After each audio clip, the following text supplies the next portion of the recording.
खवातीन की जानिब से नाजेबा तस्वीर और वीडियो से ब्लैकमेल करने के वाकयात में तशवीशनाक हद तक इजाफा।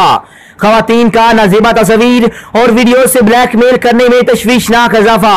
वफाकी तहकीकाती अदारा FIA के मुताबिक खवातीन की जानिब से नाजेबा तस्वीर और वीडियोज के जरिए खवातीन को ब्लैकमेल करने के वाकयात में तशवीशनाक हद तक इजाफा देखने में आया है।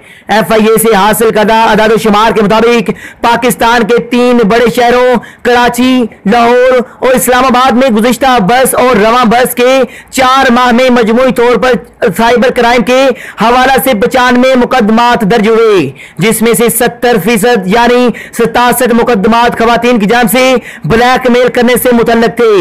इन मुकदमात में दरख्वास्त कुनिंदा भी खवातीन खुद थी।